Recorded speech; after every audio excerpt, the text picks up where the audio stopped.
Student, सबसे पहले तो आप देख लीजिए यहाँ पे मैं एक परचेज़ की एंट्री पास करने वाला हूँ। मान लीजिए मेरे पास इनवॉइस नंबर 123 है। इसके बाद यहाँ पे मैं डेट डाल देता हूँ। करेक्टर हमारे सुगम टेलीकॉम है। इनकी प्रॉपर डिटेलिंग आपको फिल करनी है। इसके बाद जब मैं आगे बढ़ता हूँ तो क्या होता है मेरे साथ इशू कि जैसे मुझे Redmi Note 8 परचेज़ करना है, मान लीजिए 5 पीस, रेट तो ऑटोमेटिक फिल हो जाएगा। इसके बाद मान लीजिए मैं Redmi Note 9 परचेज़ कर रहा हूँ 3 पीस, एंटर प्रेस करता हूँ, अपने आप से डिटेलिंग फिल हो जाती है। इसके बाद मैं Redmi Note 9 Pro परचेज़ करता हूँ, मान लीजिए 6 पीस, तो यहाँ पे अपने आप से डिटेल फिल हो जाती है। इसके बाद जब मैं इनपुट जीएसटी के लिए यहाँ पे जाता हूँ, आई प्रेस करता हूँ, तो आप यहाँ पे देखते होंगे आपको यहाँ पे जीएसटी अपने आप से कैलकुलेट होकर आता हुआ नहीं दिखाई दे रहा है। ऐसा बहुत सारे टेलीप्राइम यूज़र्स के साथ दिक्कत आ रही है कि जब वो परचेज़ की एंट्रीज़ को पास करने के लिए जाते हैं तो वहाँ पे टेलीप्राइम में जीएसटी अपने आप से कैलकुलेट होकर नहीं आ रहा है। अगर आपके साथ भी ऐसा है तो आज का ये वीडियो आपके लिए है। आज के इस वीडियो में आपको बताऊंगा कि आप कैसे जीएसटी अगर आपका अपने आप से कैलकुलेट होकर नहीं आ रहा है तो आपको क्या क्या कॉन्फ़िगरेशन करनी है, कैसे आपका ये आएगा। इसके लिए कुछ स्टेप्स हैं जिनको आपको सबसे पहले ध्यान देना होगा। वो क्या है वो मैं आपको बता देता हूँ, फिर मैं आपको लाइव एग्जांपल पे करके दिखाता हूँ। सबसे पहले जब भी आप अपनी जीएसटी रजिस्ट्रेशन शुरू में जब आप कंपनी क्रिएट करें तो उसके लिए प्रॉपर आप जीएसटी कॉन्फ़िगरेशन करें। उसके लिए कुछ स्टेप्स आपको फॉलो करने हैं। वो स्टेप्स क्या हैं मैं आपको बता देता हूँ। उसके लिए सबसे पहला काम जो आपको करना है वो आपको अपनी कंपनी की प्रॉपर जीएसटी कॉन्फ़िगरेशन करनी है। कंपनी जैसे ही हम क्रिएट करते हैं, कंपनी क्रिएट करने के बाद जस्ट अगली विंडो जो हमारे सामने ओपन होती है वो है जीएसटी कॉन्फ़िगरेशन की।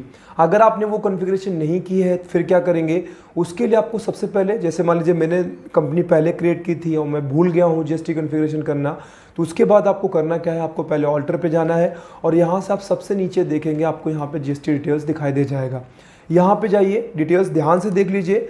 सबसे पहले अपना स्टेट डालेंगे आप और अपने आप को आप रेगुलर रखेंगे। ध्यान रखिए, अगर आप रेगुलर नहीं रखेंगे, रेगुलर का मतलब होता है कि आप नियमित रूप से परचेज और सेल करते हैं, तो अगर आप अपने आप को रेगुलर नहीं रखेंगे तो दिक्कत आएगी। क्योंकि रेगुलर कस्टमर्स के पास जीएसटी नंबर होता है, आपके पास होना चाहिए, क्योंकि अगर आप चाहते हैं कि आपके बिल में जीएसटी कैलकुलेट होकर आए, क्योंकि तभी आप इनपुट करा पाएंगे। आपको किसी को सेल करना होगा तभी तो आप इस इनपुट जीएसटी का बेनिफिट ले पाएंगे। तो आपको यहाँ पे रेगुलर रखना है अपने आप को। इसके बाद यहाँ पे डेट पे ध्यान दीजिएगा। कई बार इशू ये भी आता है कि मान लीजिए यहाँ से हमने सेट कर दिया कि जीएसटी जो हमारा एप्लीकेबल होगा वो 1 अप्रैल 2021 से होगा, और कई बार हम 1 अप्रैल 2021 से पहले की डेट डालते हैं बिल पे, तो फिर जीएसटी कैलकुलेट होकर नहीं आएगा। तो इस डेट को भी ध्यान रखिए। अपना जीएसटी नंबर आप यहाँ पे डाल दीजिए। मैंने तो ऐसे रैंडम सा नाम डाल दिया है।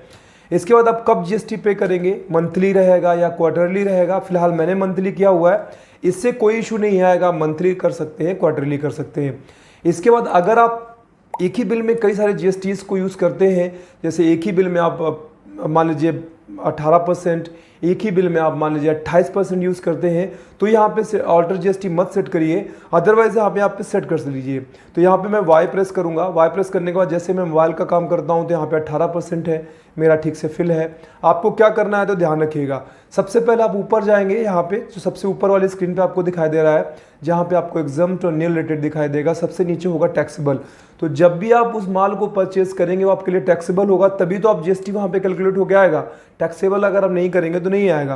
तो यहाँ से आप टैक्सेबल कर लीजिए। आईजीएसटी दोनों सी और एस का योग होता है, आप कह सकते हैं सम होता है। 18 फिल करेंगे, ऑटोमेटिक वो आधा आधा कर लेगा, 99 हो जाएगा। और यहाँ से सबसे पहला काम आपको ये करना है। आगे आ जाइए, यहाँ पे ई वे बिल चाहिए तो ठीक है। इसके बाद आपको यहाँ से आना है, टैक्सेबल गुड्स वैल्यू करना है। पूरी इनवाइस वैल्यू पे टैक्स नहीं लगाना आपको, जो गुड्स होगा टैक्सेबल सिर्फ उसी पे आपको लगाना है, सबसे नीचे वाला रहने दीजिए। और इसके बाद आप यहाँ से चाहे तो थ्रेशोल्ड लिमिट सेट कर सकते हैं और बाकी कंट्रोल लेकर के इसको सेव करा दीजिए। ये सबसे पहला स्टेप था जो आपको करना है। इसके बाद अगला स्टेप आपको जो देखना है वो क्या देखना है कि जो आपने सुगम टेलीकॉम को क्रिएट किया है। अब ध्यान रखिए, आप सुगम टेलीकॉम से परचेज करते हैं तो उनके पास भी जीएसटी नंबर होना चाहिए, क्योंकि उन्होंने आपको माल सेल किया है, तो माल सेल करते समय उन्होंने अपनी प्रॉपर जीएसटी कॉन्फ़िगरेशन की होगी। तो इसका मतलब क्या हुआ, जब भी हम कोई कैरेक्टर क्रिएट करते हैं तो कैरेक्टर क्रिएट करते समय हमें टेलीकॉम को बताना पड़ता है कि जो कैरेक्टर है हमारा अननोन है, अनरजिस्टर्ड है, रेगुलर है। अननोन होगा तो जीएसटी नंबर हो पता नहीं होगा कि नहीं होगा। अनरजिस्टर्ड है मतलब रजिस्ट्रेशन कराया नहीं है तो जीएसटी नंबर तो उसके पास होगा ही नहीं। रेगुलर है तो उसके पास जीएसटी नंबर होगा। तो ध्यान रखिए, आपका जो कैरेक्टर है वो रेगुलर होना चाहिए, तभी इनपुट जीएसटी कैलकुलेट होगा। तो यहाँ पे उसके लिए मैं अल्टर पे ही जाके सुगम टेलीकॉम पे जाऊंगा। तब देखिए यहाँ पे गलती हुई थी, यहाँ पर आप देख लीजिए, यहाँ पे दिखा दे रहा है रजिस्ट्रेशन टाइप। तो ध्यान रखिए ऊपर की बाकी डिटेल्स तो ठीक ही थी, रजिस्ट्रेशन टाइप में जो पहले से यहाँ पे जो मैंने अननोन कर रखा है बाय मिस्टेक, वो मुझे रेगुलर करना है। इसके बाद सामने वाली पार्टी का यहाँ पे जीएसटी नंबर डालना है। नहीं डालेंगे तो भी बिल बन के आएगा, कोई दिक्कत नहीं आएगी। एक और चीज़ जो आपको समझनी पड़ेगी, ये ऊपर एड्रेस का है। जैसे यहाँ पे आप देखेंगे सुगम टेलीकॉम, इनका एड्रेस दिखाई दे रहा है आपका कानपुर। तो ध्यान रखिए अगर मेरी कंपनी कानपुर में यानी यूपी के अंदर आती है और जो जिससे मैं माल परचेज कर रहा हूँ वो भी यूपी के अंदर आता है, तो फिर उस सिचुएशन पे सी और एस जीएसटी लगती है, यानी स्टेट जीएसटी और सेंट्रल जीएसटी। लेकिन अगर बेचने वाला यानी सेलर जो है वो किसी अदर स्टेट का है और मैं परचेस कर रहा हूँ, तो उस केस में आई जीएसटी लगती है। तो ये भी थोड़ा आपको ध्यान देना होगा। तो यहाँ पर आप जब एड्रेस वगैरह डालें तो इस चीज़ को ख्याल रखें और इसको यहाँ से कंट्रोल ले करके सेव करा देंगे। इस तरीके से दो चीज़ें हमने ठीक कर ली। पहले अपना जीएसटी कॉन्फ़िगरेशन कर लिया है, इसके बाद अपने क्रेडिटर का भी जीएसटी कॉन्फ़िगरेशन कर लिया है। अब जो मेन चीज़ें बची हैं वो आपका सी और एस जीएसटी का है। तो यहाँ पे जाइए, सी जीएसटी में आप प्रॉपरली देख लीजिए, यही आपको रखना है। नाम यहाँ पर डालेंगे इनपुट सी जीएसटी @9%, नहीं भी डालेंगे तो डालने से फ़ायदा ये रहेगा बिल में प्रिंट होके आ जाएगा। इसके बाद यहाँ से आना है, आपको यहाँ से जीएसटी सेट करना है। इसके बाद जो भी आपका सेंट्रल होगा सेंट्रल कर दीजिए। टैक्स का यहाँ पे कितने % लग रहा है वो यहाँ पे फिल कर दीजिए। मान लीजिए 9% मैंने रखा था और नॉर्मल राउंडिंग रखते हुए इसको हम सेव करा देंगे। इसी तरीके से आप एसजीएसटी को भी कैलकुलेशन करेंगे। सेम टू सेम चीज़ें रखनी है, आपको जीएसटी पे लाना है और यहाँ से आपको स्टेट टैक्स करना है। 9% नॉर्मल राउंडिंग रखेंगे और कंट्रोल लेकर के आप सेव करा देंगे। इसके बाद फिर बचता क्या है आपका परचेज का बिल। तो परचेज के बिल में बहुत कुछ करना नहीं है आपको। परचेज के बिल में यहाँ पे परचेज अकाउंट डाल दीजिए, एंटर प्रेस करिए। यहाँ से आप इसको अभी फिलहाल अगर आप डिस्काउंट लगाना चाहते हैं तो लगा दीजिए, फिलहाल मैं रहने देता हूँ। जीएसटी एप्लीकेबल रखिए, बट यहाँ से आपको ऑल्टर जीएसटी नहीं करना है, यहाँ से सेट ऑल्टर जीएसटी छोड़ दीजिए। क्योंकि एक ही बिल में कई बार हम कई सारे जीएसटीज लगाते हैं, तो यहाँ से हम इसको नो रखते हैं, ऑल्टर नहीं करते। और बस आपको यहाँ से गुड सेट करना है, कंट्रोल लेकर के आपको सेव करा देना है। इतनी चीज़ें आप कर लेंगे।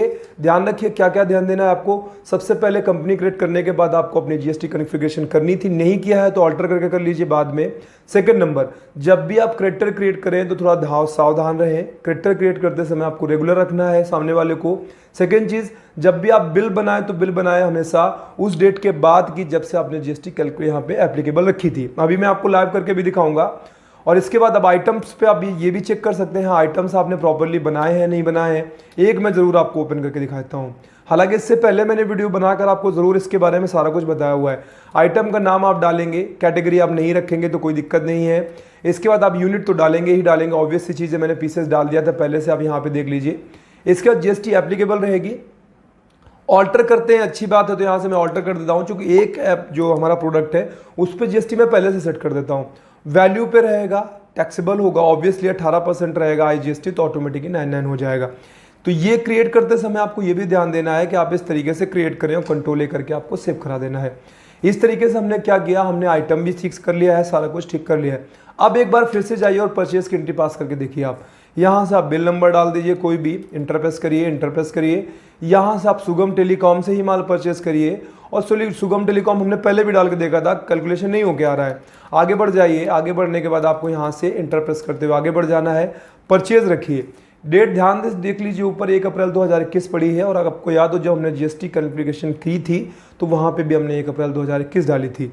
अब यहाँ पे हम Redmi Note 8 ही रख के देख लेते हैं, 5 पीस रख लेते हैं। और अगर आप चाहें तो एक के बाद ही चेक कर सकते हैं, नहीं तो मैं फिर से एक बार Redmi Note 9 भी कर लेता हूँ। यहाँ से मैं 3 पीसेस ये भी कर लेता हूँ, 9 कर देता हूँ और यहाँ से हम आगे बढ़ जाएंगे। अब यहाँ से इंटरप्रेस करके अब हम इनपुट जीएसटी करके देखते हैं। तो आप देख लीजिए यहाँ पे कैलकुलेट होके आ रहा है। क्यों कैलकुलेट होके आ रहा है? दिक्कत जो हमने कर रखी थी वो थी क्रेडिटर में। क्रेडिटर को हमने रेगुलर नहीं किया था, अनरजिस्टर्ड किया, अननोन करके रखा हुआ था। तो ऑब्वियस चीज़ है कि फिर जीएसटी कैलकुलेट होने का कोई सवाल ही नहीं उठता है। क्योंकि आपने जिससे माल परचेज किया जब उसके पास जीएसटी नंबर नहीं था तो उसने जीएसटी नंबर डाला नहीं होगा, बिल आपका बनाया नहीं होगा, तो फिर आप परचेज की एंट्री पास करते समय कैसे बनाएंगे? तो आई होप आपको समझ में आया होगा कि क्यों कैलकुलेट होके नहीं आ रहा है। अब आप इत्मीनान से अगर देखेंगे तो मैं इनपुट एसजीएसटी भी आपको करके दिखा देता हूँ, वहाँ पे भी कैलकुलेट होके आ रहा है। अब आप आराम से चाहें तो आप ईवे बिल भी क्रिएट कर सकते हैं। ईवे बिल क्रिएट करना है तो ये आपके सामने ईवे बिल की विंडो आ गई, आप यहाँ से इसको क्रिएट कर सकते हैं। प्रिंट करना है आपको इसी बिल्कुल तो Alt P कर दीजिए और यहीं से आप करंट पेज को यहाँ पे मैं आपको प्रीव्यू दिखा देता हूँ। हालांकि हर वीडियो में आपको प्रीव्यू दिखाता हूँ। तो ये हमारा बिल आ गया है, फिलहाल आपके सामने दिखाई दे रहा होगा। ये आइटम यहाँ पे आपको जीएसटी पूरी की पूरी शो कर रही है।